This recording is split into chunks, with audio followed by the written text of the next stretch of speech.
வணக்கம். ஏற்கனவே இந்த கதையை பதிவு பண்ணியிருக்கிறோம். இந்த ஃபாஸ்டான உலகத்தில் இந்த கதை இப்பவும் அவசியம் அப்படிங்கிறது என்னுடைய நம்பிக்கை. கேட்காதவங்க கண்டிப்பாக கேளுங்க, கேட்டவங்க மறுபடியும் கேளுங்க, தப்பில்லை. ஒரு ஊரில் ஒரு ராஜா இருந்தார். ராஜாவுக்கு 4 மனைவிகள். ராஜா மரணப்படுக்கையில் இருந்தார். இறந்ததுக்கு அப்புறம் இருக்கிற வாழ்க்கையை நினச்சி ராஜா ரொம்ப டென்ஷனில் இருந்தார். நம்ம எல்லாருமே பேசுவோம் இல்லையா, இறந்ததுக்கு அப்புறம் எப்படி இருக்கும் அப்படிங்கிற லைஃப்பை நம்ம எல்லாருமே பேசியிருப்போம், இல்லாட்டி யோசிச்சிருப்போம். அதே மாதிரி தான் ராஜாவும் யோசிச்சுட்டு ரொம்ப டென்ஷனில் இருந்தார். ராஜாவுக்கு 4வது மனைவியை ரொம்ப பிடிக்கும். ரொம்ப எக்ஸ்பென்சிவான விலை உயர்ந்த ஆபரணங்கள் எல்லாம் வாங்கி கொடுத்து அழகு பார்ப்பார். அவங்கள கூப்பிட்டு கேட்டார், நான் இறந்ததுக்கு அப்புறம் என் கூட நீ வருவியா, ரொம்ப பயமா இருக்கு அப்படின்னு சொல்லி கேட்டாங்க. அதுக்கு அந்த மனைவி வர முடியாது அப்படின்னு டப்புன்னு சொல்லிட்டாங்க. ராஜாவுக்கு 3வது மனைவி மேலேயும் ரொம்ப பிரியம் இருக்கு.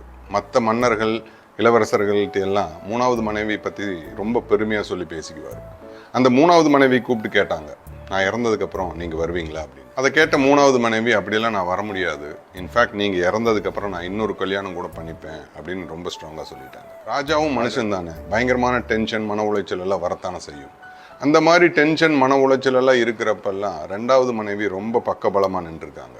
அவங்கள கூப்பிட்டு கேட்டாங்க, நான் இறந்ததுக்கு அப்புறம் நீ வருவியா அப்படின்னு கேட்டதுக்கு அவங்க சொன்னது, அப்படியெல்லாம் என்னால் வர முடியாது, நான் வேணா உங்களுக்கு வேண்டி ஒன்று பண்ணுறேன், உங்களுக்கு நல்ல ஒரு சென்ட் ஆஃப் நல்ல ஒரு ஃபியூனரல் ஆர்கனைஸ் பண்ணி தர்றேன், அவ்வளோதான் என்னால் பண்ண முடியும் அப்படின்னு சொல்லிட்டாங்க.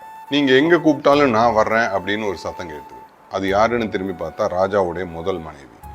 ராஜாவுக்கு ரொம்ப எம்பாரஸ் ஆயிடுச்சு, ரொம்ப தர்ம சங்கடமான சூழ்நிலை. அவங்கள கூப்பிட்டு சொன்னாங்க, நான் உன்னைத்தான் ரொம்ப நல்லா பார்த்துருக்கணும், பட் உன்னைத்தான் நான் சரியாக கவனிக்கவே இல்லை, மற்றவங்க எல்லாத்தையும் பார்த்துக்கிட்டேன், ஆனால் நீ தான் என் கூட கடைசி வரைக்கும் வர்றேன்னு சொல்கிறேன் அப்படின்னு சொல்லி ரொம்ப சங்கடப்பட்டார் ராஜா. நான் ராஜான்னு சொன்னது நம்மளை தான். நம்ம எல்லாருக்குமே 4 மனைவிகள். 4வது மனைவின்னு நான் சொன்னது நம்மளுடைய உடம்பு.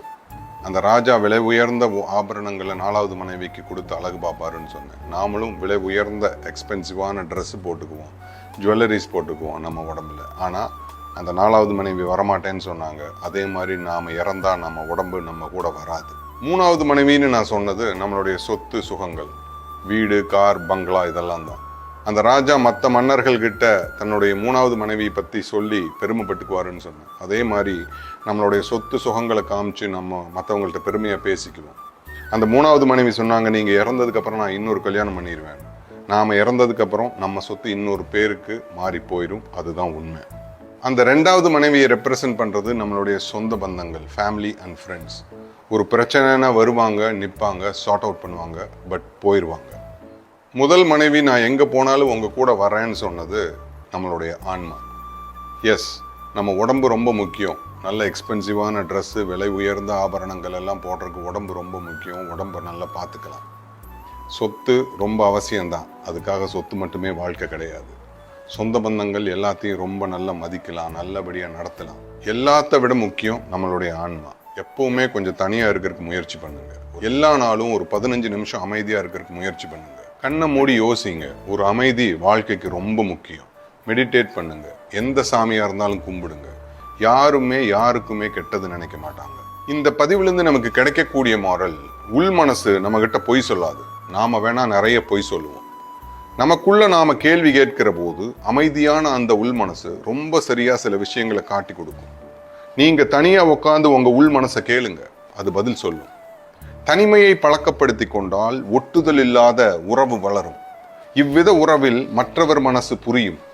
மற்றவர் மனசு புரிய நாம் என்ன செய்ய வேண்டும் என்பது தெளிவாகும். அந்த தெளிவு திடமாக அமைந்து விட்டால் எவரோடும் சண்டை வராது. அற்புதமான இந்த வாழ்வு புரியும். இந்த புரிதல் இருந்தால்தான் நாம் வாழ்க்கையை அறிதலோ, சந்தோஷமாக வாழ்தலோ, கருணையோடு இருத்தலோ, நல்லது செய்தலோ முடியும். இதுவே நம் முதல் குணமாக இருக்க வேண்டும். நாம் தான் நம் வாழ்க்கைக்கு தலைவன் என்பதும் தெளிவாகும். இந்த பதிவையும் நம்ம முண்டாசு கவியோட சிறப்பான வார்த்தையை வச்சே முடிக்கணும்னு நினைக்கிறேன். பேயாய் உழலும் சிறு மனமே, பேனாய் என் சொல் இன்று முதல், நீயாய் ஒன்றும் நாடாதே, நினது தலைவன் யானே Khan. My name is Niyaz Bashir.